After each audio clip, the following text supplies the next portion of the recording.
Adelante. Hola, buenas tardes a todos y a todas. Bienvenidos a esta primera actividad del ciclo de conferencias 2023 en estudios de desarrollo japonés, llevada adelante por la cátedra JICA UNLP. Agradecemos a las autoridades de la universidad, como también de la Embajada de Japón en Argentina y de la Agencia de Cooperación Internacional de Japón, también en Argentina, por su presencia. A continuación, cederemos la palabra al doctor Norberto Consani, director del Instituto de Relaciones Internacionales. Doctor Consani, tiene la palabra. Bueno, buenas tardes a todos.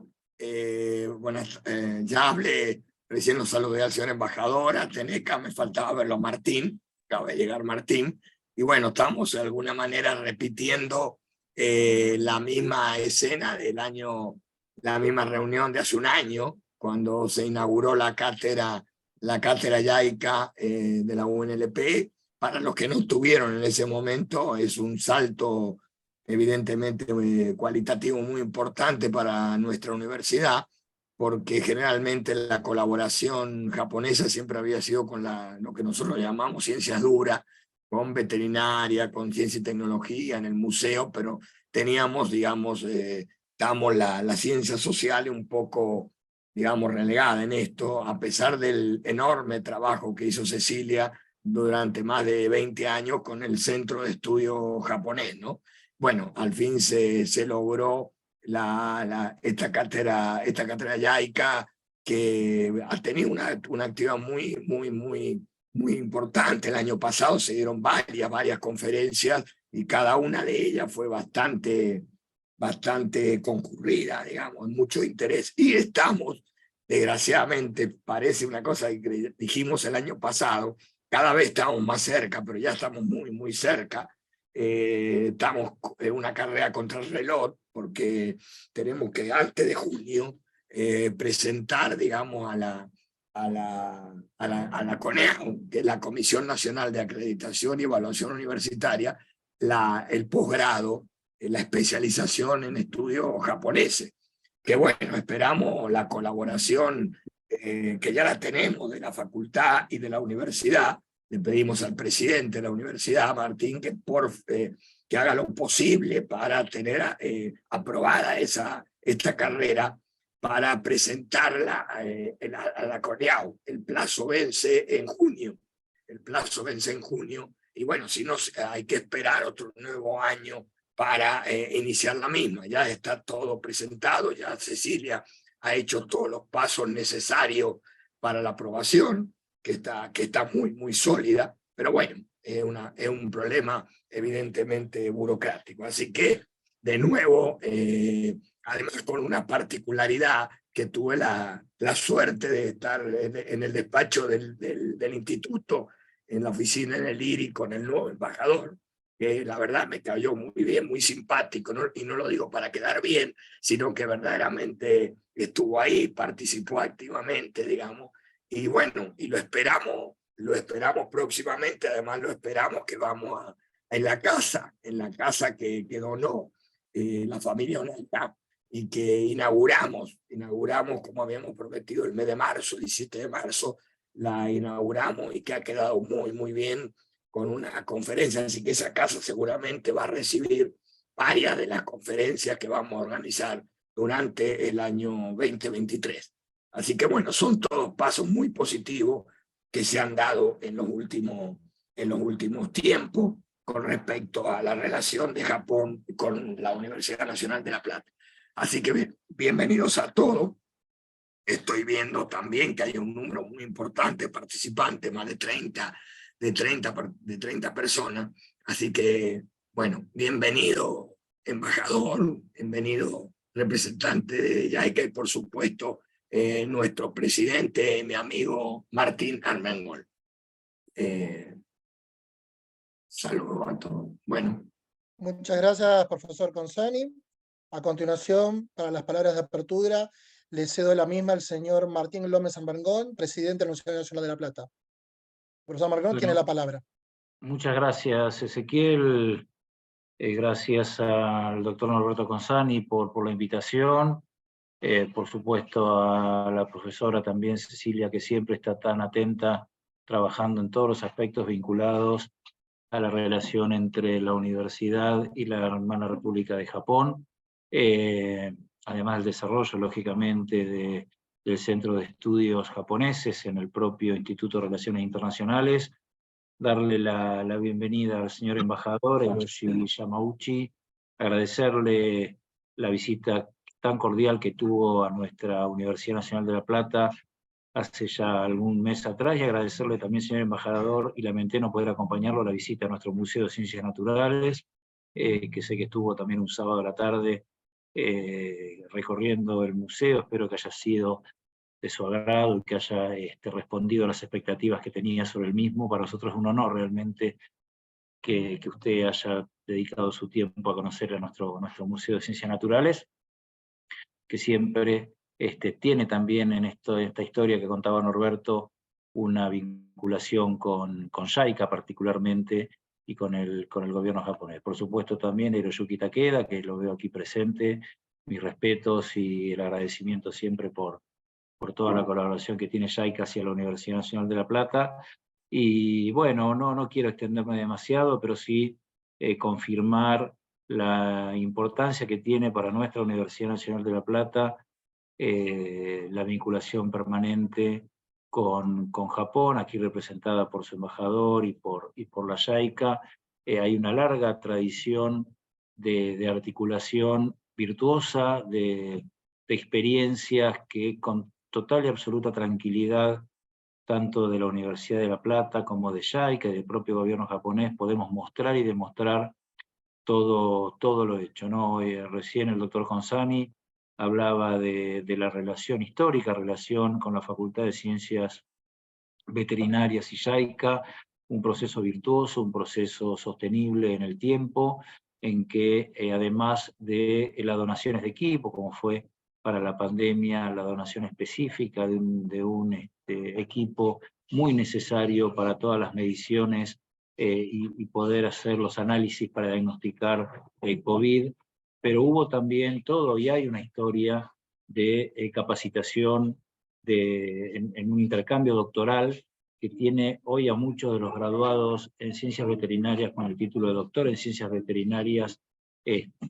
recibido en Japón, ¿no? Y el actual decano de la Facultad de Ciencias Veterinarias es un ejemplo de este proceso virtuoso que por suerte no se agotó en la vinculación con ciencias veterinarias, sino también que explora articulaciones con el museo, con la Facultad de Ciencias Naturales, con la Facultad de Ciencias Jurídicas y Sociales a partir de la creación de esta cátedra JICA. Como somos en nuestra universidad y como quienes tenemos la responsabilidad de gestión, nos gusta mostrar los resultados de la gestión, gestiones que además de los buenos hábitos, de las cordialidades habituales en procesos de articulación entre dos instituciones, puede mostrar productos concretos de articulación de mutuo beneficio entre la Universidad Nacional de La Plata, la Agencia de Cooperación Internacional de Japón y el propio gobierno de Japón, representado aquí por el señor embajador. Quiero dejarles, en nombre de toda la comunidad de nuestra Universidad Nacional de La Plata, un saludo, y como siempre decimos, seguir trabajando para mantener viva esta articulación, que también no solo se remite a cuestiones vinculadas a las unidades académicas, sino también hay un fuerte compromiso de JICA en acompañarnos en la creación de un centro de investigaciones biológicas, en donde hubo una donación muy importante que nuestra universidad utilizó para comprar equipamiento. Bueno, en definitiva, seguramente me estoy olvidando de alguna otra, pero lo que no me olvido es de la importancia que tiene estratégica para nuestra Universidad Nacional de La Plata el continuar con esta vinculación con JICA. Y déjenme, en una doméstica, agradecer muchísimo al doctor Norberto Consani, a todo su equipo, a este prestigioso Instituto de Relaciones Internacionales, dependiendo de la Facultad de Ciencias Jurídicas y Sociales, por todo lo hecho, por ser con una mirada siempre muy vanguardista, ser aquellos quienes iniciaron precisamente en este instituto las vinculaciones, las importantes vinculaciones de la parte académica con todo lo que refiere al sudeste asiático en general y en particular a nuestra hermana República de Japón. Así que vaya entonces el agradecimiento para todo el equipo del IRI, y vuelvo a reafirmar el compromiso de seguir trabajando juntos a JICA, junto al gobierno de Japón, en estos proyectos de crecimiento conjunto, de articulación conjunta, que nos referencian en una vinculación de muchísimo tiempo, sustentada y solventada por proyectos concretos que, como siempre decimos, tanto de la universidad como para la agencia de cooperación, lo importante es el beneficio social, que es lo que, de alguna manera, tanto al gobierno japonés para su pueblo, como a nosotros, para nuestra patria, es lo que nos interesa. Proyectos conjuntos en donde realmente estemos beneficiados y aportemos al beneficio social en lo que refiere a nuestro compromiso socialmente responsable. Les agradezco mucho por la invitación y me quedo un rato escuchando la apertura de esta cátedra JICA. Muchas gracias. Muchas gracias, señor López Armengol, presidente de la Universidad Nacional de La Plata. A continuación, cedo la palabra a su excelencia Hiroshi Yamauchi, embajador de Japón en la República Argentina. Yamauchi-san tiene la palabra. Muchas gracias. Buenas tardes a todos. Señor presidente de la Universidad Nacional de La Plata, Magister Martín López Armengol, señor director del Instituto de Relaciones Internacionales de la Universidad Nacional de La Plata, doctor Norberto Consani, con quienes hemos tenido una larga conversación cuando visité a la universidad, y también la señora profesora del Centro de Estudios Japoneses de la Universidad Nacional de Plata, doctora Cecilia Onaja, y señor representante de JICA, Takeda Hiroyuki, y señoras y señores. Es un honor para haber sido invitado a la apertura del tercer ciclo de conferencias sobre estudios de desarrollo japonés, cátedra conjuntamente de JICA y Universidad Nacional de La Plata. Quisiera expresar mi profundo respeto y agradecimiento a los organizadores de la Universidad de La Plata y de JICA por el gran esfuerzo que han realizado para el desarrollo de la cátedra a lo largo del tiempo. De la cátedra JICA UNRP, que actualmente se dicta en las universidades más prestigiosas de 60 países en desarrollo, constituye una gran iniciativa para compartir experiencias sobre desarrollo y modernizaciones del Japón, con el objetivo de apoyar el mutuo entendimiento entre los países.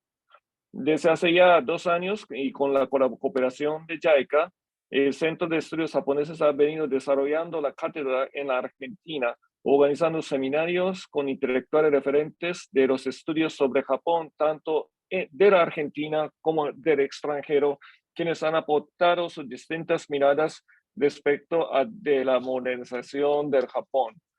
El año pasado, dichos seminarios se llevaron a cabo en forma virtual, y en ello participaron destacados académicos que presentaron las reseñas bibliográficas del material de estudio donado por JICA. Asimismo, en la Argentina participó en ello el expresidente de JICA y docente honorario de la Universidad de Tokio, profesor Kitaoka Shinichi. Entiendo que este año también se contará con la presencia de destacados académicos reconocidos por JICA Japón, y es una gran alegría para nosotros que el contenido de los seminarios sea cada vez más elevado y por ende enriquecedor para toda la audiencia. Este año se conmemora el 125 aniversario del establecimiento de las relaciones diplomáticas entre Japón y la República Argentina. A lo largo de estos años, Japón ha venido cooperando con su socio estratégico a través de la cooperación técnica de JICA para apoyar el desarrollo local, y fueron sus resultados favorables los que permitieron el dictado de los cursos hacia terceros países para favorecer también su desarrollo. En especial, Facultad de Ciencias Veterinarias de la UNRP es uno de los socios estratégicos más importantes de la cooperación triangular, y ha logrado construir con sus contrapartes una relación de respeto y confianza mutua duradera en el tiempo. Con la firme convicción de que la realización de este ciclo de conferencias será un gran promotor y favorecedor del fortalecimiento de nuestras relaciones bilaterales como socios estratégicos, Los saludo muy cordialmente y les deseo que disfruten mucho de este nuevo ciclo lectivo 2023. Muchas gracias. Muchas gracias, señor embajador del Japón en la República Argentina, Hiroshi Yamauchi. A continuación, cedemos la palabra al licenciado Hiroyuki Takeda, representante residente de JICA en Argentina. Takeda-san tiene la palabra. Bueno, muchísimas gracias a las autoridades de la Universidad Nacional de La Plata, a la Embajada de Japón en Argentina y a todos los presentes por su participación en este evento. Para mí un gran alegría y orgullo poder estar nuevamente aquí dando inicio al tercer ciclo de conferencia de Cátedra JICA UNP. Ahora, acá, aprovechando esta oportunidad, quisiera presentar nuestras actividades en Argentina en este año 2023, para luego hacer una particular referencia a la Cátedra JICA UNP.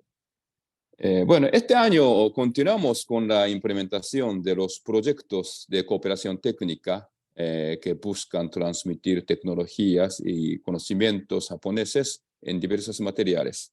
El proyecto Kaizen Tango tiene como objetivo mejorar la calidad, productividad y competitividad de las empresas argentinas a través de la aplicación de las metodologías de gestión japonesas. Este proyecto se implementa en conjunto con la Secretaría de Industria y Desarrollo Productivo del Ministerio de Economía y en el INTI.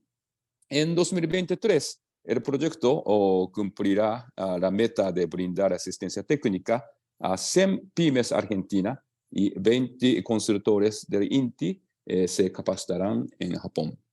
El proyecto OBOP argentino, OBOP es una abreviatura de One Village, One Product, o sea, en español, un pueblo, un producto. Se llama OBOP, el proyecto OBOP argentino, busca desarrollar cadenas de valor inclusivas orientadas al mercado, utilizando herramientas de desarrollo local conocidas como OBOP. Y se implementa en conjunto con el Ministerio de Desarrollo Social de la Nación en 5 provincias argentinas: Buenos Aires, Catamarca, Chaco, Misiones y Salta. Y este año las iniciativas OBOP están presentando sus catálogos de tesoros locales que elaborarán en el marco del proyecto. Y además están realizando acciones de comercialización de sus productos. Asimismo, los representantes del Ministerio de Desarrollo Social y de las provincias participantes se capacitarán en Colombia a mediados de año. El proyecto Prevenir, que se implementa en conjunto con el Servicio Meteorológico Nacional y el Instituto Nacional de Agua y el Centro Riken de Japón, entre otras instituciones, busca reducir los riesgos asociados a desastres meteorológicos y inundaciones en zonas urbanas densamente pobladas, mediante el desarrollo de sofisticados sistemas de observación, pronósticos meteorológicos y alerta sobre la posibilidad de inundaciones y crecidas en Buenos Aires y Córdoba. En el año 2023 se prevé la adquisición de equipamiento tales como supercomputadoras y sensores de nivel de agua y estaciones meteorológicas de bajo costo y otros equipos que ayudarán a la investigación. Asimismo, se realizarán capacitaciones y seminarios en Japón con la participación de investigadores argentinos. Además de los proyectos de cooperación técnica, se están dictados 5 cursos internacionales en el marco del programa de asociación entre Japón y Argentina, o PPJA. Para JICA, la cooperación sur-sur y triangular es efectiva en difundir los esfuerzos logrados en la cooperación y contribuye a la promoción de la cooperación regional y global. Complementa la cooperación bilateral con los conocimientos, experiencias propias de los países socios. A la fecha, se ha capacitado unos 2.000 profesionales de 30 países beneficiarios de Latinoamérica y Caribe y países de África como Angola y Mozambique. Para 2023 se prevé recibir aproximadamente 60 becarios. Acá quisiera destacar que en esta modalidad, Facultad de la Ciencia Veterinaria de UNLP es también un socio estratégico de cooperación triangular. También continuamos con otras modalidades de cooperación técnica, como son el programa de co-creación de conocimientos, cuyo objetivo es la formación de los recursos humanos claves para el fortalecimiento institucional de las organizaciones a las que pertenece. Programa de voluntarios, en donde se envía a entusiastas ciudadanos japoneses que desean participar en iniciativas de colaboración y que tengan experiencia, habilidades y conocimientos adecuados para responder a las demandas de asistencia. Y el programa de colaboración con la colectividad japonesa, que cuenta con las diferentes modalidades de apoyo, como la capacitación en Japón y el envío de voluntarios y el otorgamiento de subsidio a las organizaciones Nikkei. Ahora bien, la cátedra JICA forma parte de un mecanismo de contribución a los estudios de desarrollo a nivel mundial en asociación con universidades más de 60 países.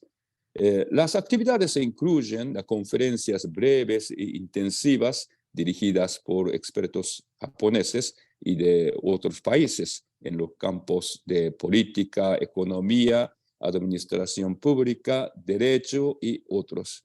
JICA también proporciona materiales de referencia para estudios de investigación y brinda oportunidades de estudio en Japón. En Argentina se estableció la cátedra JICA UNLP en el Centro de Estudios Japoneses de la Universidad Nacional de La Plata y es coordinadora por la doctora Cecilia Onaja.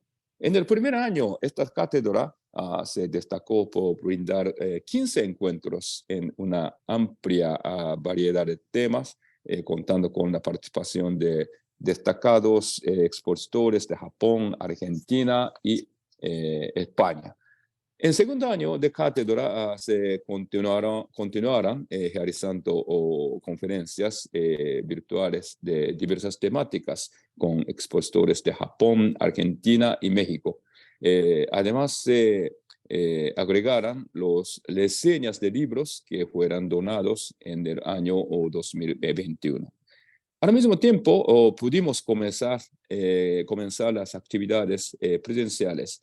En el mes de octubre, el doctor Cecilia Onaja viajó a Japón junto con profesores de cátedras JICA en otros países latinoamericanos a fin de realizar visitas, concertar reuniones con prestigiosas instituciones de Japón y potenciales socias en los estudios de desarrollo japonés.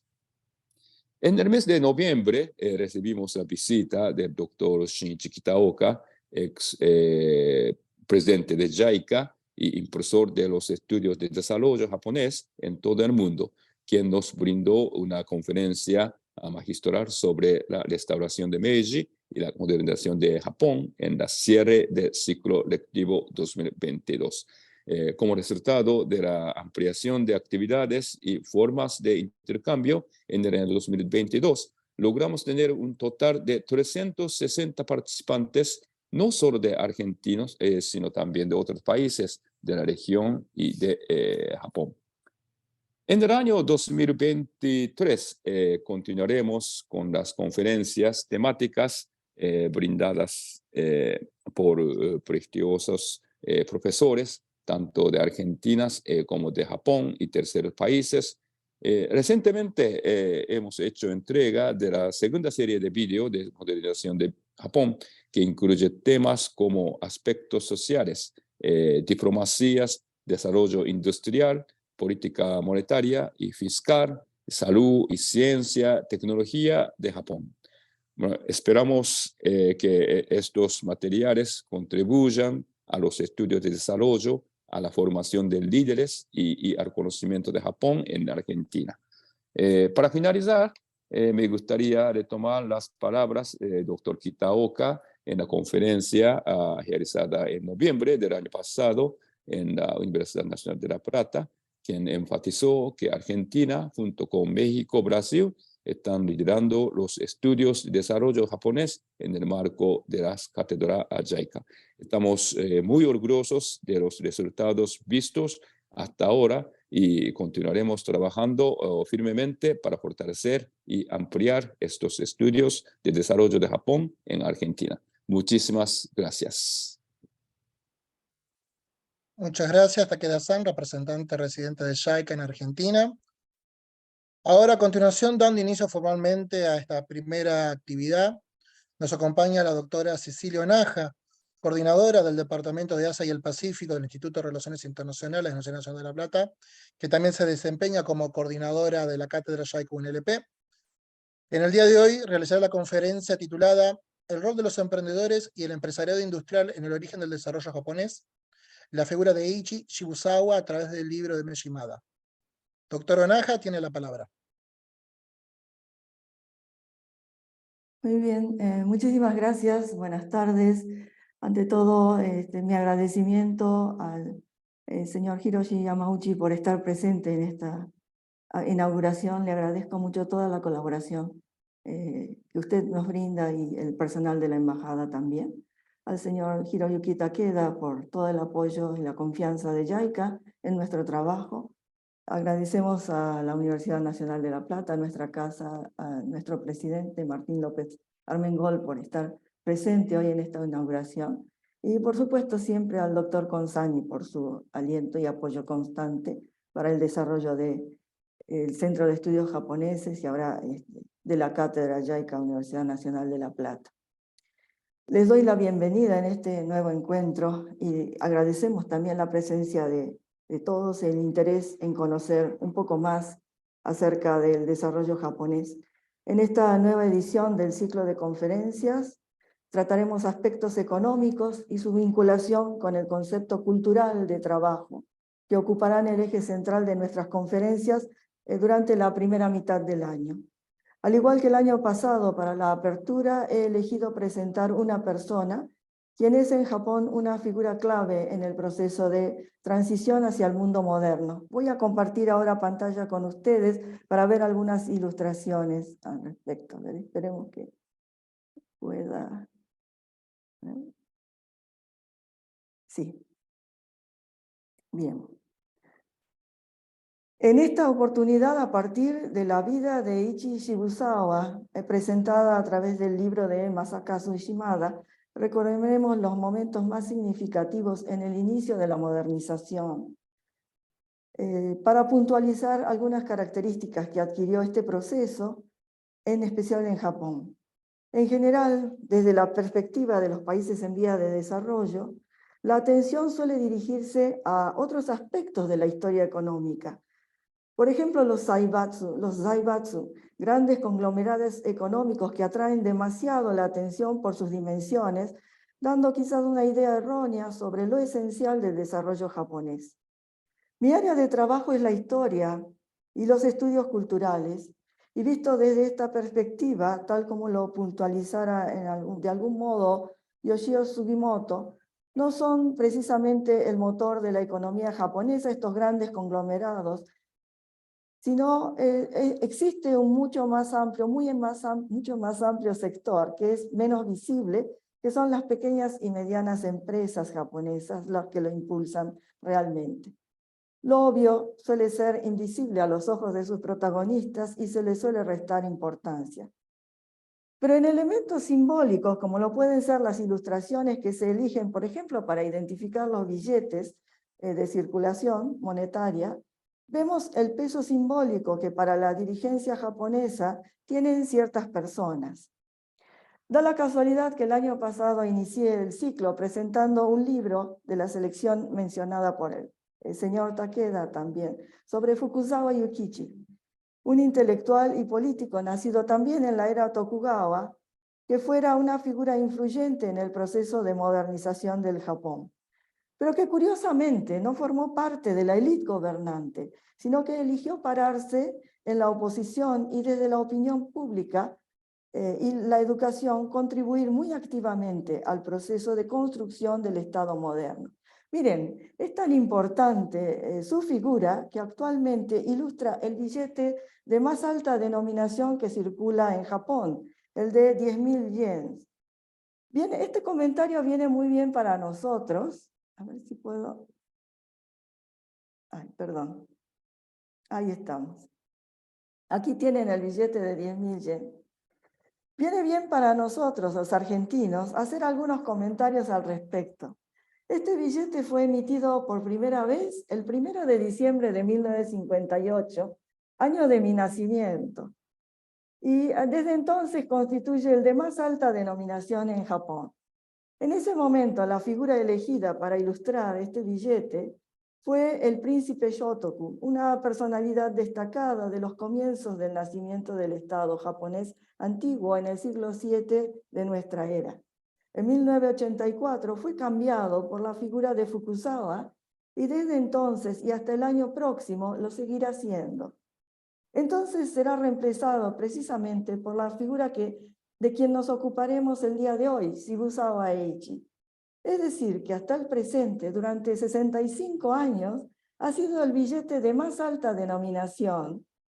Y si bien en su valor en dólares ha ido variando, nunca ha necesitado dejar de ser el billete de más alta denominación.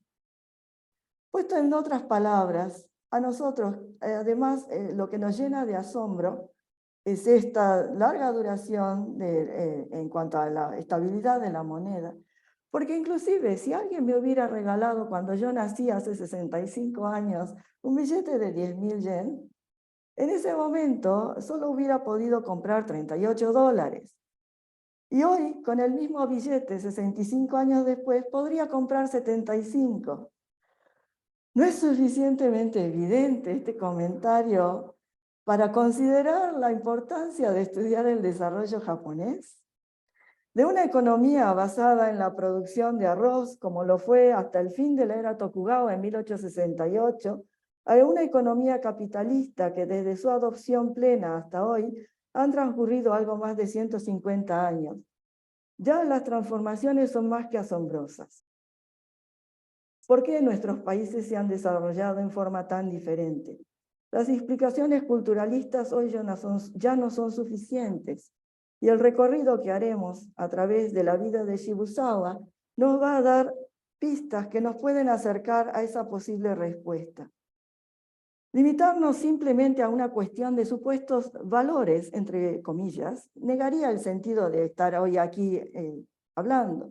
Al contrario, veremos que la posible respuesta se corresponde a procesos que análogamente vivimos en Argentina y se vivieron en Japón también, pero que el camino elegido por ambas naciones fue diferente. El libro que presentaré y nos brindará el eje para reflexionar sobre el tema del desarrollo económico es el de Masakazu Shimada. El título traducido en castellano sería algo así como El empresario que construyó el Japón moderno, Shibusawa Eiichi. Fue publicado en 2011 en japonés y su edición en inglés fue en 2017 y la traducción es de Paul Narum. Sobre su autor, Shimada es PhD en Administración por Meiji University. Inicialmente desarrolló estudios de las actividades corporativas de Shibusawa, la creación del sistema corporativo en la preguerra y el rol de los administradores inversores, así como realizó otras investigaciones en torno, por ejemplo, a la industria de instrumentos de precisión ópticos. En el momento de la publicación del libro, el autor era docente en el programa de administración de empresas Bunkyo Gakuin University. Numerosas personas contribuyeron a la formación del Japón moderno en campos como política y pensamiento, pero muy pocos han hecho una significativa contribución a la economía, en particular en el área de los negocios.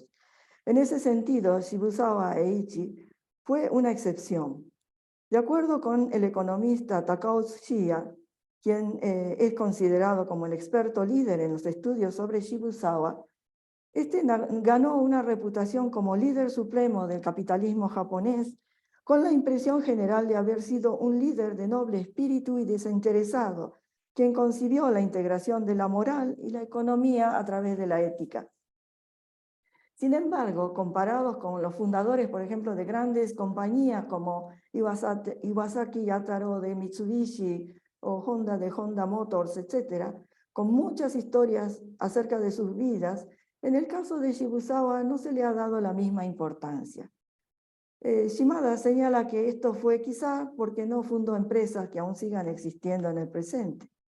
Igual, todavía se pueden encontrar dignas estatuas de bronce de Shibusawa en una gran variedad de espacios, no solo en el lugar de su nacimiento, sino que encontramos en el distrito financiero de Tokio o en campus universitarios de las principales escuelas de negocios, así como en amplias instalaciones vinculadas a actividades de bienestar social, y esto nos llama la atención, ¿sí? O de contribución social.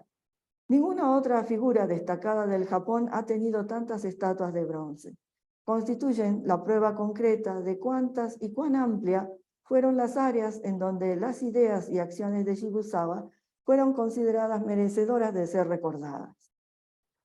¿Podemos encontrar figuras comparables a las de Shibusawa en el exterior? Sí, por supuesto. El profesor Geoffrey Jones, de la Escuela de Negocios de Harvard, quien con Shimada participó en un proyecto internacional para examinar las implicancias de Shibusawa en tiempos modernos, ha presentado algunos ejemplos de ejecutivos no japoneses, quien como Shibusawa tuvieron la idea de la realización del bien público a partir de la acumulación de propiedad privada. Y ahí menciona una serie de nombres como John Cadbury, el fabricante de chocolates, o William Lever, o también, en Estados Unidos, muy conocidos Andrew Carnegie, John Rockefeller, Henry Ford, Conrad Hilton. Quizás la significación de Shibusawa no ha sido apropiadamente valorada debido a la vaga y poco clara imagen que se ha formado en torno de él. La imagen real como líder empresario puede ser difícil de comprender, porque muchos investigadores, por ejemplo, a lo sumo han tratado de explicar la principal obra de Shibusawa escrita, que es Las Analectas, Confucio y el Ábaco. Y en cuanto a su pensamiento, la teoría de la unidad de la moral y la economía que él buscó integrar y difundir. Abordando sus estudios, muchos investigadores estudian a Shibusawa desde la perspectiva del pensamiento y principio. Pero desde que Shibusawa fue finalmente un empresario y un pensador, sin embargo, sus acciones y comportamientos cargados de muchas contradicciones ideológicas e inconsistencias dio lugar a que fueran presentadas a través de una gran variedad de interpretaciones. Hay una amplia gama de opiniones sobre cómo sus ideas confucianas deben ser observadas, sin haberse aún llegado a formar una opinión aceptada y generalizada. Mientras tanto, por ejemplo, muchos novelistas históricos han tejido relatos libremente con centro en su figura. Ellos han tendido, en un grado sorprendente, a concentrarse en sus años de juventud. Esto tiene su razón de ser en el celo y dinamismo de un hombre que ascendió de ser campesino y que de pronto se vio viviendo en una era de cambios turbulentos que además terminaron llevándolo a Francia y aprendiendo muchas cosas que luego trajo a Japón. En los ojos de cualquier novelista, el joven Shibusawa sería el protagonista ideal para una larga novela, habiendo experimentado solo en su juventud mucho más que la mayoría de las personas en toda una vida. Su educación enraizada en el confucianismo, el tiempo dedicado al comercio a través del tráfico de índigo, sus críticas a la sociedad feudal, su carrera empecinada en tratar de expulsar a los bárbaros occidentales por medio de armas obsoletas, su trabajo como burócrata económico para el clan Hitotsubashi, todavía en tiempos de Tokugawa, sus gustos por la vida occidental adquiridos durante su viaje a Europa, o la creación de una red personal de contactos en el gobierno Meiji, y sus experiencias diagramando políticas económicas desde el gobierno, y sus comentarios desde el llano. Como pueden comprenderse por lo antes enumerado, eso hizo que se conozca mucho, se haya difundido mucho sobre su obra de joven o su vida de joven, cuando estuvo involucrado en los cambios de la transición de Tokugawa a Meiji en las décadas de 1850 y 60, O también muchos autores se enfocaron en sus años finales, entre los 70 y 80 años, hasta su muerte a los 91 años, el periodo durante el cual debió argumentar sobre la necesidad de la moral en los negocios. Sus años más activos, entre los 30 y 60 años, donde tuvo lugar su actuación como líder empresarial, ha tendido a ser pasado por alto, a pesar del hecho de que su reputación en la sociedad precisamente floreció a consecuencia de sus muchos negocios exitosos. Aunque Shibusawa no procedía de un zaibatsu, encontró y continuó administrando un amplio número de compañías privadas, levantando una fortuna como uno de los mayores accionistas en Japón. En la medida en que las compañías con las que estaba conectado estuvieron listadas en la bolsa de valores, con muchos accionistas entró en conflictos de intereses, pero incluso así él pudo manejarlos simultáneamente. De todos modos, ningún estudio empírico fue llevado así sobre los mecanismos, por ejemplo, de estilo de administración de Shibusawa. Por este motivo, Shimada enfoca también las actividades como empresario. Además, Shibusawa no fue solamente un hábil en administración de muchas empresas en las que se involucró, sino que además activamente habló en relación de las políticas económicas nacionales, empuñando su influencia sobre ellas. También estuvo involucrado apasionadamente en el desarrollo de los recursos humanos desarrollados a través de empresas sociales y educación. En las décadas pasadas, a pesar de la sistematización de la discusión sobre responsabilidad social empresarial, escándalos de gran escala en corporaciones han ido creciendo, el capitalismo mismo es visto enfrentando esa crisis. Con una percepción de que este dispositivo no puede resolver esos problemas, el profesor Michael Porter de la Escuela de Negocios de Harvard también ha presentado la idea de la creación de valores compartidos, en lugar de discutir la necesidad de poner los problemas sociales mismos en el núcleo de los negocios. La lógica de la reorganización práctica, en otras palabras, la parte real de tal pensamiento en oposición a su parte ideológica es significativa. Y ya Shibusawa en su tiempo logró precisamente poner centro en eso y reflexionar sobre ese problema y da pistas importantes al mundo de hoy. El autor Shimada destaca que su objetivo no es discutir cómo modelos de poderosos, no modelos de líderes poderosos en el sector privado, como Shibusawa, puedan surgir o ser adoptados.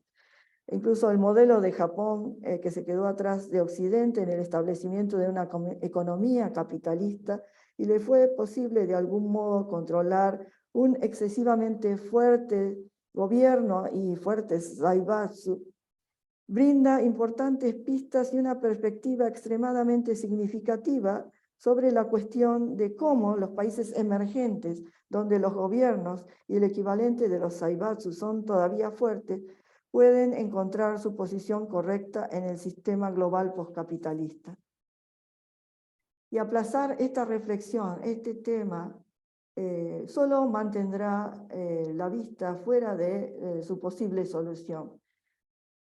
Mientras la posibilidad de que líderes empresarios como Shibusawa, con nobles y elevados principios, puedan emerger en estos países, es importante también crear un ambiente en el cual ejecutivos empresariales crean en la idea del logro del bienestar público a través de la acumulación de la propiedad privada. En verdad, esto aparece en esos países en muchos diferentes niveles, desde grandes corporaciones a negocios iniciales, y este tipo de ideas permea las empresas como un principio organizacional. Shibusawa dedicó una enorme cantidad de energía en la determinación de esas ideas. Aunque él no alcanzó el completo éxito en esto, sus ideas definitivamente echaron raíces en la sociedad corporativa japonesa, al punto de ser hoy considerado una característica especial de estas compañías. Un necesario primer paso es precisamente examinar esos aspectos que aún no han sido aclarados en la medida suficiente para ser entendidos. Vamos a empezar el recorrido de la vida de Shibusawa Eiichi. Me quedé tildada en el nombre del libro anterior, el protagonista del libro del año pasado. Shibusawa Ichi. Nació en el centro de Tokio, perdón, en el centro de Japón, a 80 kilómetros al noreste de Tokio. Ahí vemos en el mapa el punto, ¿no? En la aldea de Chiarajima, en Saitama. En su formación inicial fueron los libros confucianos los que lo ilustraban, pero era un niño de origen campesino. Su familia no era muy destacada, aunque empezó a dedicarse al cultivo de la producción de índigo, un colorante muy apreciado por los textiles, manufactureros textiles, incluso ya en el periodo Tokugawa, y con eso amasó una gran fortuna a su familia, una importante fortuna. Y esto un poco nos permite ver el desarrollo que tuvo la economía durante el periodo premoderno, el periodo Tokugawa. La era Tokugawa generó un ambiente de paz que permitió el desarrollo mercantil, y así se produce el ascenso de las casas comerciales y el ascenso de campesinos que supieron ver este movimiento de la economía y bueno, montarse en ellos, ¿sí? Incluso la aldea donde nació Shibusawa no era productora de arroz, pero logró desarrollarse. Y en la medida en que logró desarrollarse también estos campesinos, al igual que otros estamentos en la sociedad, comenzaron a prestar atención a la educación y al conocimiento, ¿sí? Y en especial en su familia dieron alta importancia a eso, y él recibió una educación que era equivalente a la educación que recibían en ese momento los samuráis. Pero también era una sociedad estratificada, con estamentos cerrados, y él sufrió de niño esa en carne propia al ver que su padre también era limitado en sus posibilidades de desarrollo por el señor local y por las autoridades shogunales que ponían límites a sus actividades. Así que ese un poco fue el origen de esta familia. Su familia entonces no estaba atenta entonces solamente a las cuestiones de negocios. Es muy conocido el caso de estas familias campesinas ricas que van a servir incluso luego como mecenas culturales y artísticos. Ricos mercaderes, como en el caso de una de las aldeas próximas de Obuse, son conocidos por haber invitado a artistas de primer nivel como Hokusai o Kobayashi Issa. En la familia de Shibusawa también fueron todos entusiastas del aprendizaje y la educación. Esa formación le permitió, sí, ponerse al servicio de clanes importantes, como fue el clan Hitotsubashi, uno de los cuales que adoptó en el periodo Bakumatsu, hacia el fin de la era Tokugawa, empezar a reclutar personas de talento. Ello va a llevar a Shibusawa a vincularse directamente con la autoridad shogunal, y vamos a ver que va a tener la suerte de participar en la Exposición Internacional de París en 1867. Esto es un grabado japonés en donde vemos carteles anunciando la casa Mitsui y la venta de telas, el inicio de este Zaibatsu posteriormente, y que luego van a tener vinculación también con la actividad de Shibusawa. Vamos a ver. Este es el stand que va a armar el shogunato de Tokugawa, porque todavía Japón no existía como nación, en París en 1867. Shibusawa participó de esa misión y tuvo como rol principal llevar las cuentas de la delegación y encargarse de las provisiones, también la correspondencia. Para ello, incluso tuvo que aprender francés, lengua que alcanzó a manejar para su desempeño cotidiano. En esta exposición internacional en París se exhibieron distintas manufacturas japonesas, lacas, prendas de vestir, cerámica, trabajos en metal, armas, pinturas de estilo japonés. Se prestó gran atención a la sericultura, laqueado, papel tradicional japonés, y el elemento principal que más llamó la atención de todo el público fue una casa de té con 3 geishas desarrollando distintas artes. Aquí vemos esa casa de té. Eiichi comprendió a través de este viaje que las modernas sociedades occidentales, mientras competían entre ellas en términos de lo último en armamentos y máquinas y causaban cada tanto el estallido de guerra, al mismo tiempo se desarrollaban gracias a compartir una infraestructura económica. Esta comprensión de la civilización aparecerá frecuentemente en la base de sus futuras acciones. Luego de finalizada la exposición, la delegación realizó una gira por Suiza, Holanda, Bélgica, Italia y Gran Bretaña.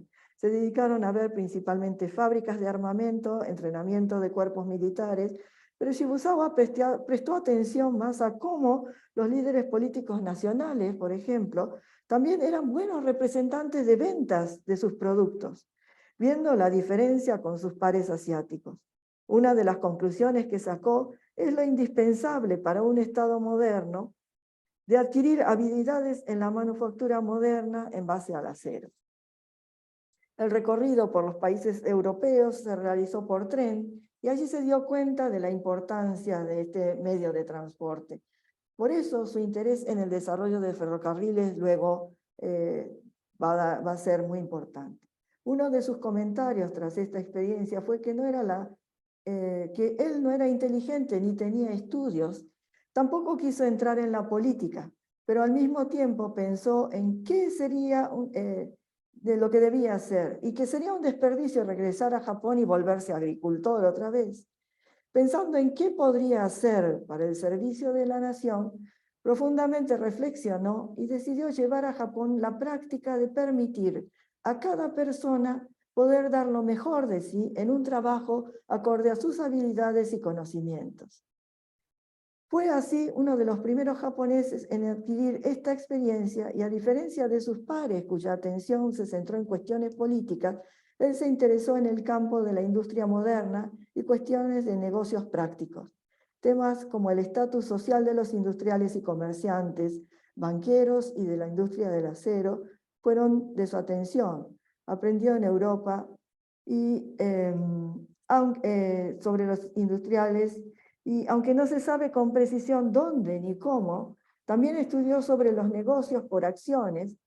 Dada su función en la delegación, tuvo que tratar con bancos y aprendió de esta actividad sobre moneda, libros contables, acciones basadas en grandes montos de capital.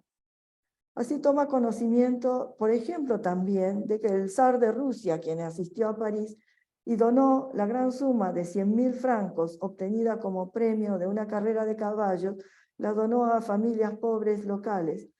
Así toma conocimiento de formas de filantropía. Al regreso a Japón, en la alternativa de seguir sirviendo a los Tokugawa, decide entrar en una asociación de comerciantes en Shizuoka Shoujo Kaisho, cuya función fue encargarse de la circulación de la primera moneda, el Daiokan Satsu, papeles no convertibles. A través de esta empresa podía realizar sus convicciones, el desarrollar el sector privado de negocios, contra la acción despótica de los funcionarios y al mismo tiempo evitar que grandes comerciantes se quedaran con el control de los negocios, promoviendo las compañías por acciones. Negociará operaciones con el gobierno y con el propio grupo Mitsui para obtener a través de sus transacciones comerciales el respaldo en oro y plata de sus billetes no convertibles, financiando con ellos múltiples actividades comerciales. Por su desarrollo en esta actividad, llegará a ocupar altos puestos en el Ministerio de Finanzas una vez inaugurado el gobierno moderno. Y sus primeros puestos fueron en la oficina de impuestos, en la oficina impositiva. Entonces, su visión acerca, en relación al mundo de los negocios en la era Meiji, ¿no? Desarrollando mecanismos para la economía, una economía abierta. Entonces, después de esta experiencia sobre billetes no convertibles, entonces va a participar activamente en la creación del primer Banco Nacional e incluso en el primer sistema de industria moderna, ¿sí? Perdón. Después, el panorama general, los negocios en los que se involucró, vamos a ver que se involucró en todo tipo de actividad muy importantes centros de actividad productiva. Durante su actuación en función pública, entonces, como les mencionaba, tuvo un rol central en el establecimiento del primer Banco Nacional también. Este fue fundado con la asistencia inicial del grupo Mitsui, tras un fuerte choque entre Shibusawa y el grupo. Shimada menciona que hay discrepancias en todas las fuentes acerca de lo que resultó, lo que sucedió realmente, pero en fin, lo importante fue que la circulación entonces de billetes no convertibles a la larga trajo muchos problemas, y en función de adquirir más conocimientos, en principio fue el gobierno de Meiji el que mandó una misión de 21 personas, incluyendo a Ito Hirobumi, a los Estados Unidos desde noviembre de 1870 para estudiar el sistema bancario nacional. En diciembre enviará a Japón este grupo de estudio una propuesta abogando por el establecimiento del patrón oro, la emisión de bonos en lugar de billetes de moneda y la creación de una institución oficial que emitiera el papel moneda convertible. La propuesta llega en febrero de 1871 y ya en mayo se dicta una ordenanza creando una nueva moneda corriente, estableciendo el sistema monetario basado en el patrón oro. Y Shibusawa entonces participó activamente en la redacción de esta ordenanza. Al mismo tiempo, en ese momento publica un libro titulado Guía para el establecimiento de compañías. Esto marca el momento en que decide dejar el sector público para entrar en el sector privado y dedicarse a crear nuevas compañías. Va a involucrarse tanto en textiles como en ferrocarriles, como en industrias vinculadas a los metales, al acero, etc. Va a demostrar su habilidad en las reuniones de accionistas y su técnica de administración desde el punto de vista del capital, ¿sí? Uno de los aspectos que se destaca en la forma de trabajo de Shibusawa es el uso del espacio y de los medios de tecnología que en el momento se ponía a su servicio, ¿sí? En 1888 construyó un edificio en estilo occidental gótico veneciano en el distrito Kabuto, en la zona de Nihonbashi, en Tokio. Allí estableció tanto su residencia como oficinas. Dirigió sus negocios teniendo como premisa el encuentro personal con la gente involucrada, sus administradores y clientes. Ellos le iban a ver, así como también él los visitaba. El desplazamiento dentro de la ciudad lo realizó en vehículos personales, incluyendo automóviles. Para largas distancias utilizaba transporte público. Por eso dio mucha importancia a los trenes y participó en la creación de líneas ferroviarias. También utilizó activamente el correo postal, el telégrafo y luego el teléfono. Entre las personas que colaboraron con él se encuentran sus familiares. También inversores con los que entabla estrecha relación y pasan a colaborar con él en tareas administrativas. Luego, como intermediarios entre él y los gerentes de sus empresas, estaban numerosos jóvenes que entraban como una especie de aprendices en su casa, palacio. Allí estudiaban y pasaban a trabajar en diferentes tareas de empleados de rango medio en sus empresas. Va a conformar también equipos de trabajo cuando es nombrado para participar en la creación del primer Banco Nacional. Estos equipos de trabajo luego van a ser enviados a las nuevas compañías que va formando. Él va a pasar al sector privado fundamentalmente también porque, no tenía sentido crear instituciones de financiamiento sin que hubiera o que se podía promover más numerosas empresas en donde utilizar esos recursos económicos que se iban formando, ¿sí? Va a conformar equipos de trabajo también con miembros de sus familias, ¿sí? Identificando, por ejemplo, también a los mayores accionistas y los va incorporando en los consejos de administración también. Después designaba a alguien de su estrecha confianza como principal responsable en el puesto de director ejecutivo y también se ocupó de reclutar jóvenes en universidades, jóvenes técnicos e ingenieros que habían adquirido nuevos conocimientos. Incluso no bastaba la formación en Japón, los enviaba a Europa o Estados Unidos por un cierto tiempo antes de contratarlos como jefes técnicos e ingenieros. El equipo de administración se completaba con la contratación de empleados contables. Para su provisión de cuadros medios, creó inclusive entre estos jóvenes que vivían en su casa en un tiempo la asociación Ryu Monja, con estos chicos aprendices. Y a través de la asociación los comenzó a formar. Existe una fuerte imagen de esta institución como promotora de los estudios confucianos también. A partir del libro que el propio Shibusawa escribió y publicó bajo el título de Analectas y el Ábaco. Pero ya a comienzos del siglo XX comenzó a desarrollarse como una organización educativa ilustrada para un amplio rango de administradores superiores y medios y la formación de un núcleo de recursos humanos en donde surgirían esos administradores medios. ¿Sí?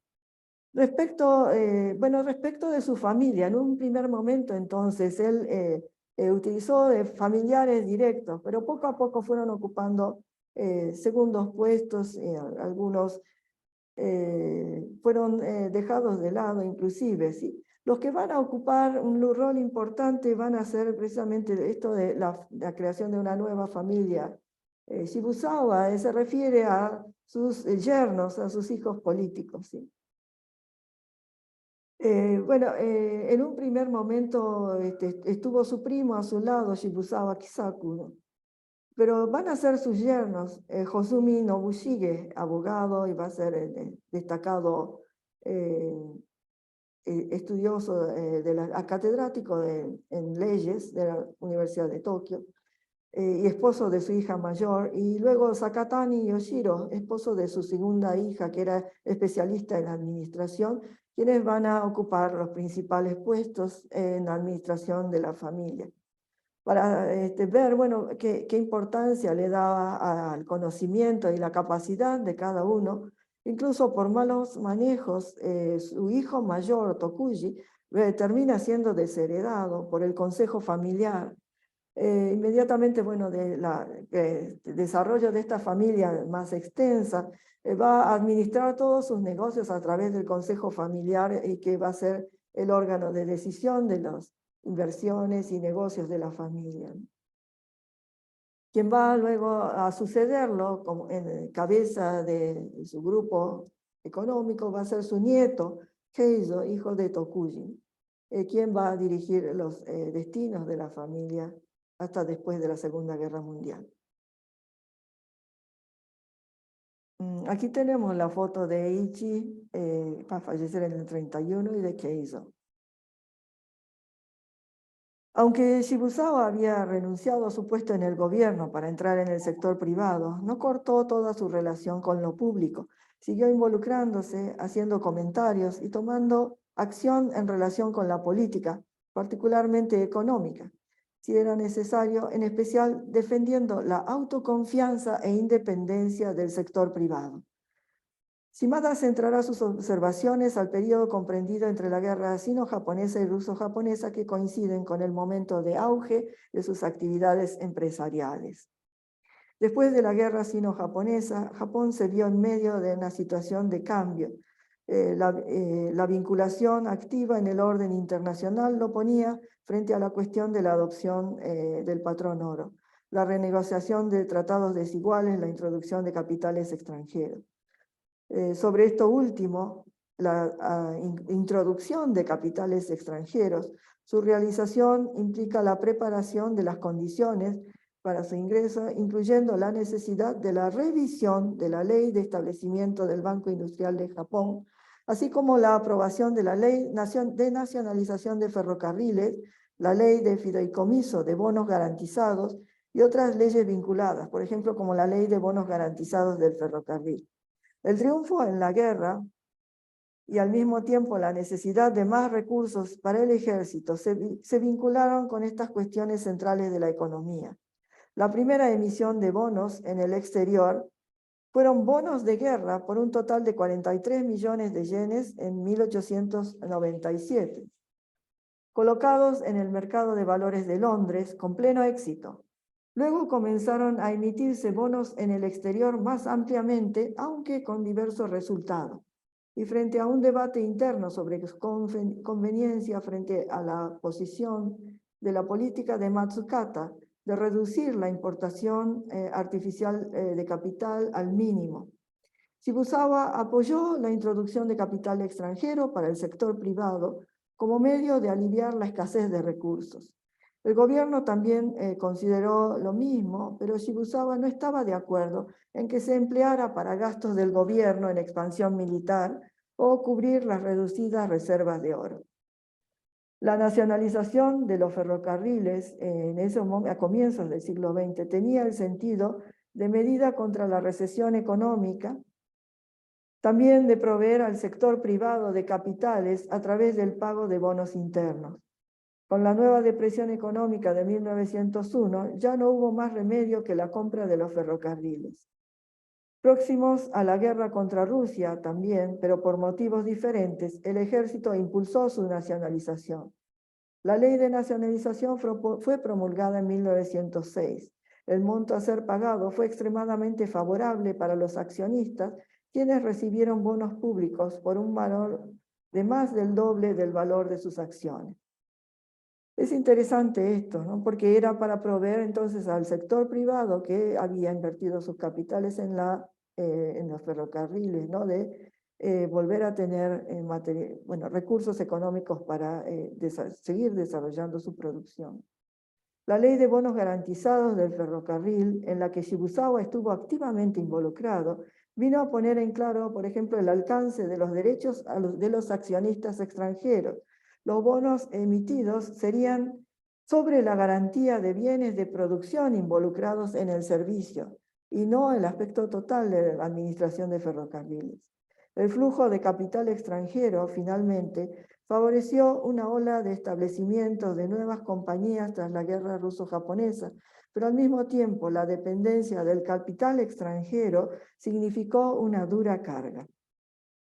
La prédica de Shibusawa llamando a una reforma estructural que posibilitara a las compañías japonesas para competir internacionalmente cayó en oídos sordos.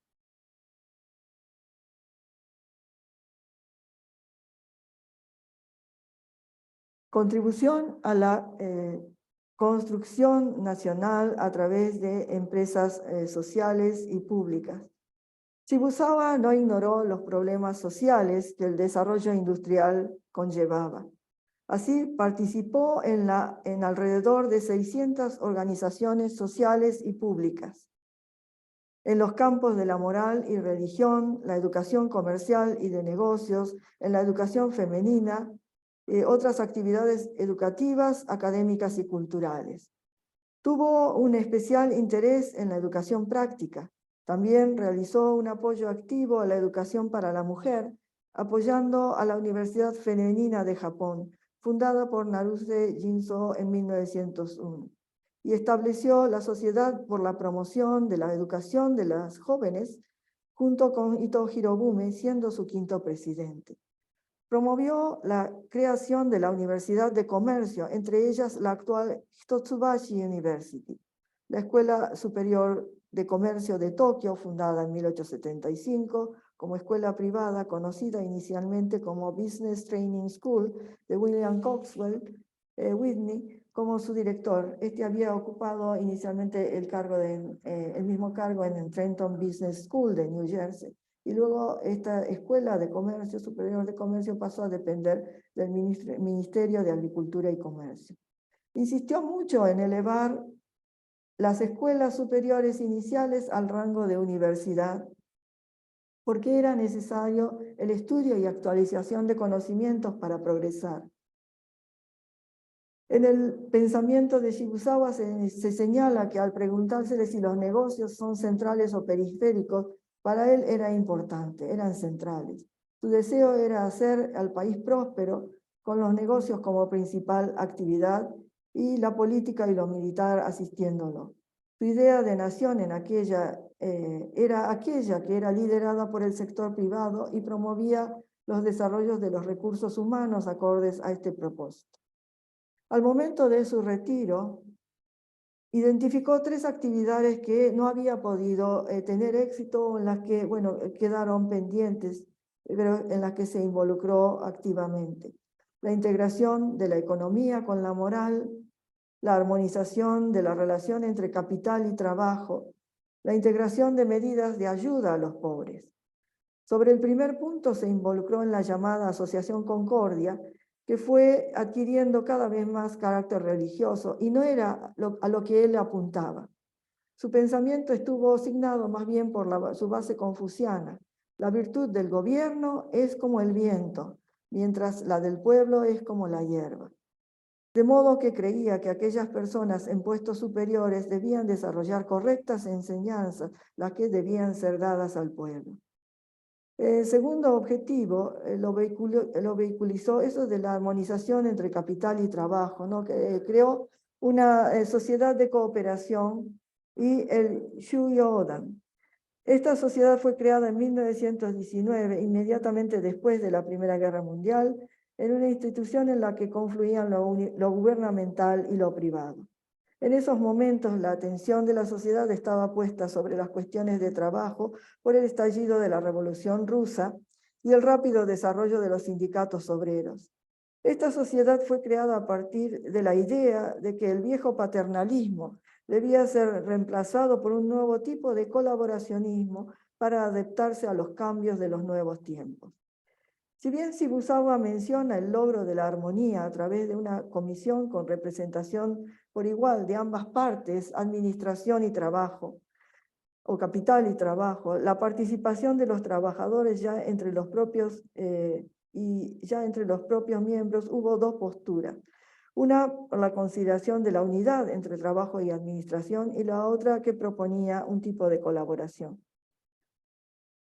Sus actividades fueron realmente variadas e incluían el dictado de cursos y conferencias para trabajadores, desarrollar escuelas para trabajadores, publicación de revistas y materiales sobre muchos trabajos de investigación sobre problemas laborales, la mediación en disputas laborales, la traducción de los últimos documentos producidos en Occidente sobre estas cuestiones, la realización de propuestas de gobierno sobre administración laboral, realización de referencias laborales, introducción y difusión de métodos de administración científico desarrollado en un centro de investigación sobre la eficiencia industrial. El momento en que la asociación estuvo más activa en temas de mediación fue hacia fines de la década del 20. En la medida en que el movimiento obrero se desarrolló, los choques se intensificaron entre administración y trabajadores, basado en la ideología de conflicto de clase. En esa situación, la labor de la asociación fue intensa, prestando cooperación para llevar adelante las conversaciones. En la medida en que los cursos para los trabajadores se fundaron sobre el personalismo y una educación espiritual, se conectó con la idea de unificación de administración y trabajo. Shibusawa, por su parte, promovió la formación del carácter como parte de las actividades de la Asociación de Cooperación, mientras apoyaba la propuesta de cultivar un espíritu, la parte espiritual, ¿no? Sin embargo, empezó a disentir en la conducción de esta asociación por el fuerte tinte religioso que le estaban imponiendo, ¿no? Mientras Shibusawa entendía bien a la sociedad capitalista moderna, con sus supuestos de la reproducción en una escala expandida, y él mismo sirvió como un promotor del ascenso del sector económico privado, también simultáneamente estuvo consciente de las contradicciones sociales que surgían de la propia actividad y se abocó a participar en organizaciones sociales y públicas. Se centró en buscar cómo atraer al sector privado a mentes superiores o talentosas sin importar su origen y desarrollar ese tipo de recursos humanos que podrían servir como líderes de la economía moderna con un sentido de misión y orgullo. Incluyó también a discapacitados, considerándolos miembros plenos de la sociedad, desarrollando todas sus capacidades. Su abordaje sobre las cuestiones de trabajo, las cuales ubicaba a la par de las cuestiones morales, como área sobre la cual enfatizó en sus últimos años, estuvo coloreada de familiarismo y vinculado también a una educación espiritual. No obstante, para entenderlo plenamente, el punto de partida de toda su carrera como fundador de la sociedad moderna fue el objetivo de derribar la idea feudal de respeto a la autoridad y denigrar respetando a la autoridad y denigrando al ciudadano común, un principio que era muy fuerte durante el periodo Tokugawa y que aún pervivía en la sociedad japonesa, esto de solamente rendir pleitesía a la autoridad y denigrar al ciudadano común. Y derribar este lema o este pensamiento en la sociedad, esto hizo su propósito de vida, a través de la construcción de una economía civil y una sociedad que pudiera sostenerse a sí misma independientemente. Vamos a pasar, aquí tenemos en Hitotsubashi, en la Universidad Hitotsubashi, uno de los bustos que hay de Shibusawa. Quizás la traducción no sea la exacta, ¿no? Esto de derribar la idea de respetar la autoridad, denigrar a la gente común, típico del pensamiento feudal, ¿no? Muchos libros se han escrito sobre Shibusawa Ichi, mientras que es correcto hacer una interpretación liberal de su vida en relación con la era moderna. Shimada señala que de todo modo sería totalmente descortés con el propio Shibusawa interpretar su vida sin comprender el amplio espectro de actividades económicas y sociales que desarrolló a lo largo de sus 90 años de vida, de los cuales nunca se retiró, así como nunca abandonó sus pensamientos acerca de la sociedad japonesa, que siguió sosteniendo a lo largo de toda su vida, y también, bueno, enfrentando en su camino numerosas limitaciones para poder llevarlos a cabo. Demostrando una sorprendente capacidad para aprender, Shibusawa así ascendió de ser un niño campesino al estatus de samurái y entonces exhibir un alto nivel de habilidad cuando sirvió como funcionario en el área de economía para el nuevo gobierno de Meiji. En lugar de permanecer en el mundo de la política y la burocracia con sus luchas por el poder, eligió saltar al sector privado con el objetivo de derribar esa idea feudal. Él hizo su objetivo de vida, construir una economía civil, y esto de la economía o la sociedad, perdón, autosostenible e independiente. Primeramente, actuando desde su puesto en el primer Banco Nacional, laboriosamente dedicó su trabajo a establecer un sistema corporativo en el cual las compañías, en lugar de ser administradas arbitrariamente por solo pocas personas que realizan inversiones privadas, fueran operadas con inversiones tanto de grandes como pequeños inversores, de muchas personas y que además tuvieran procedimientos contables bien desarrollados. Shibusawa lanzó una amplia variedad de compañías que fueron vitales en la modernización del Japón, guiando sus inicios y operaciones y luego también aceptando más responsabilidades para su administración en tiempos críticos, cosa que muy pocos inversores hacían. En lugar de usar las acciones que poseía para dominar y controlar las compañías, él tomó los beneficios de estas acciones que compraba, los beneficios de sus precios en ascenso, que eran reflejo de las expectativas que la gente tenía sobre esas empresas, y los utilizaba como capital inicial para comenzar nuevos negocios, para apoyar también a los jóvenes con sus nuevas ideas. Trabajó también en la búsqueda de cómo combinar varias técnicas de inversión, como las sociedades de responsabilidad limitada, las sociedades anónimas, asociándolas de acuerdo con la naturaleza de los negocios involucrados.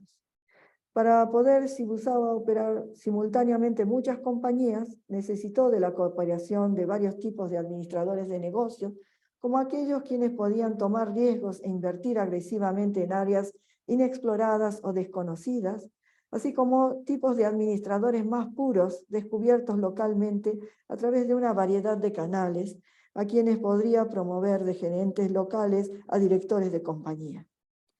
En los primeros tiempos recurrió, como mencionamos, a hombres de su ciudad natal y familiares de relación directa para servir en los puertos principales pero luego ellos comenzaron a jugar roles menos importantes. En su lugar, como mencionamos antes, sus dos yernos, el abogado y experto jurista Hozumi Nobushige, el administrador economista Sakatani y Yoshiro, pasaron a cumplir los roles de máxima responsabilidad a sus lados, en actividades incluso contribuyendo a la sociedad. Durante los tiempos de la guerra sino-japonesa y ruso-japonesa, utilizó su posición única para activamente hacer comentarios y tomar acciones en lo concerniente a la economía japonesa con el fin de fortalecer su constitución. Sin embargo, contra sus deseos, la tendencia de los tiempos marchó hacia la dependencia del sector privado en el gobierno y el creciente control de la economía por parte del Estado. Con el objetivo de promover a personas altamente calificadas para que entren en el mundo de la industria, apoyó varias instituciones educativas. Además, planteó el problema de los discapacitados. En su época eran vistos como una carga social. Shibusawa los consideró miembros plenos de la sociedad y nunca cerró sus ojos a ellos. Aunque frustrado en su intento por encontrar puntos comunes entre diferentes ideologías y religiones mundiales, fue más activo que otros en el mundo de los negocios en tratar de desarrollar nuevas respuestas para manejar las relaciones entre administradores y trabajadores, un conflicto que se fue intensificando debido al ascenso del marxismo. Al mismo tiempo que respetó las diferentes posiciones, se abocó a la búsqueda de puntos de acuerdo entre ellos. Aunque algo impetuoso de joven, se volvió el parangón del buen carácter en su vejez.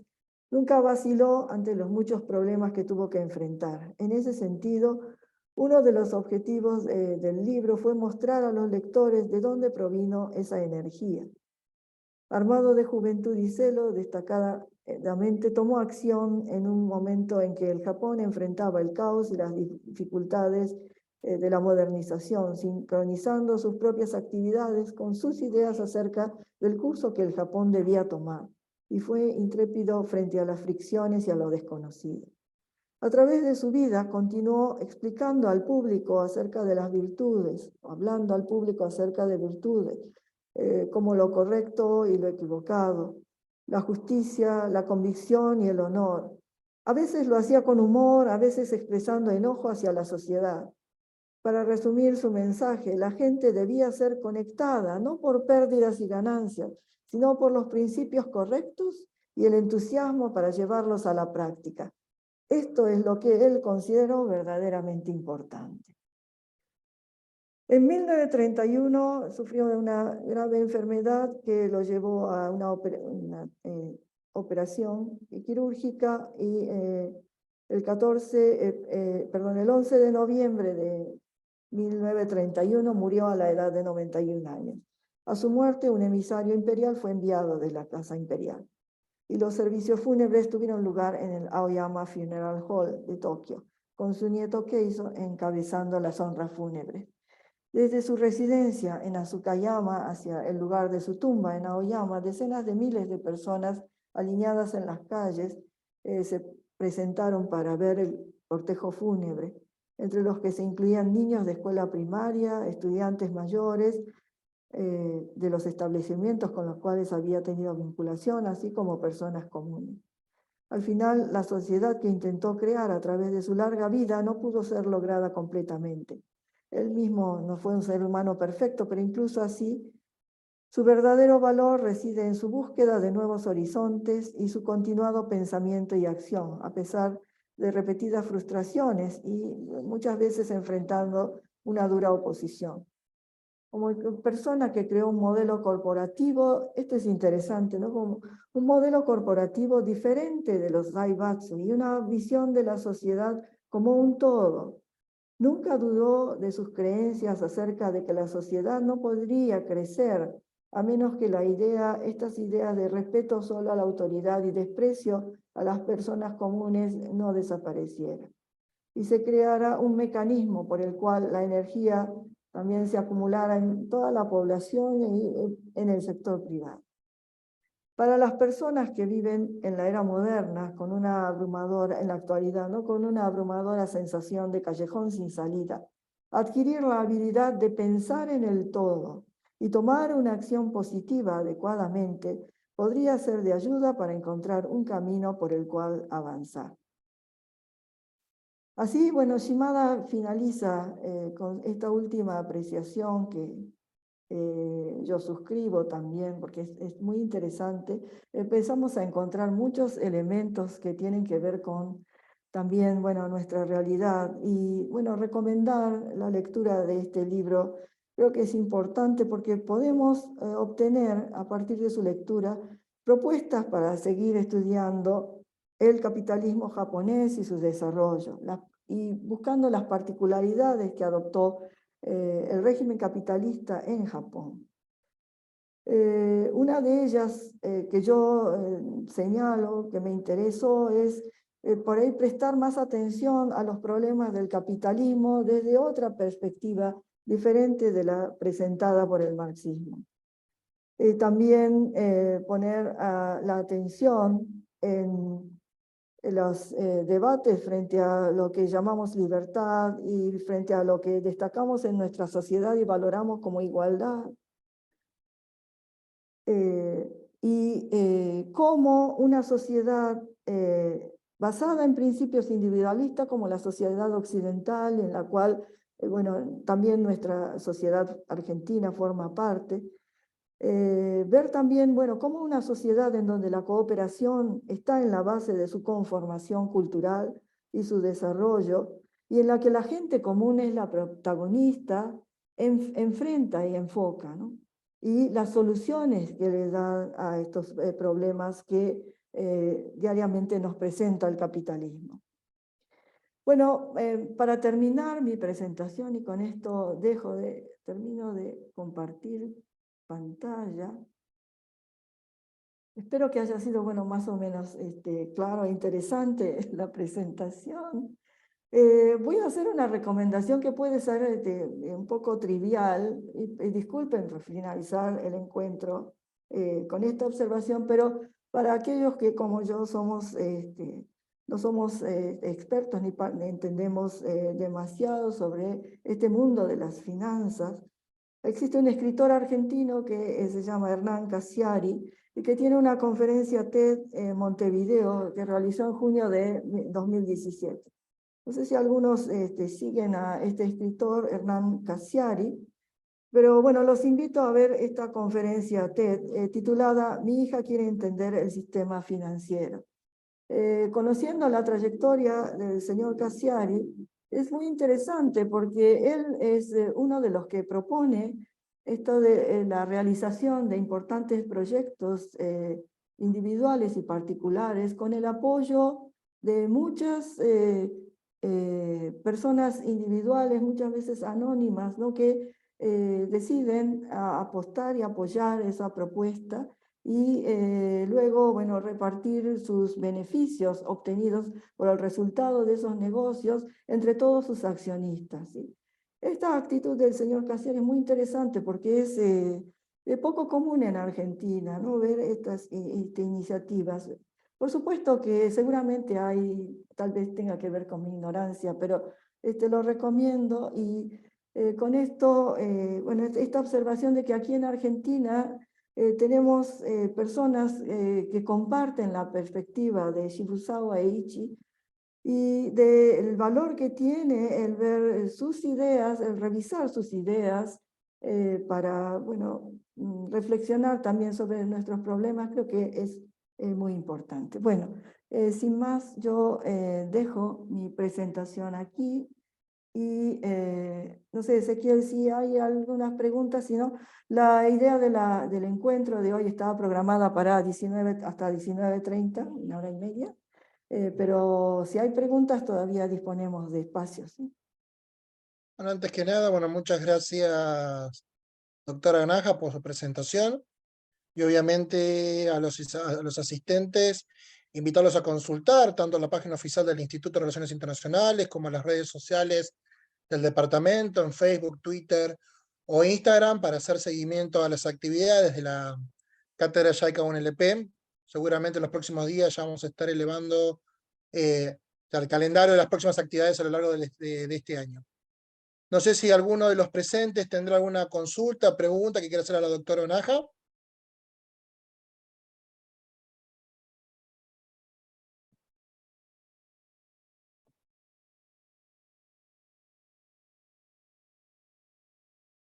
Muy bien, muchas gracias por haber estado presente y escuchado la conferencia. Ahí tenemos un comentario, dice si la presentación se puede enviar por mail.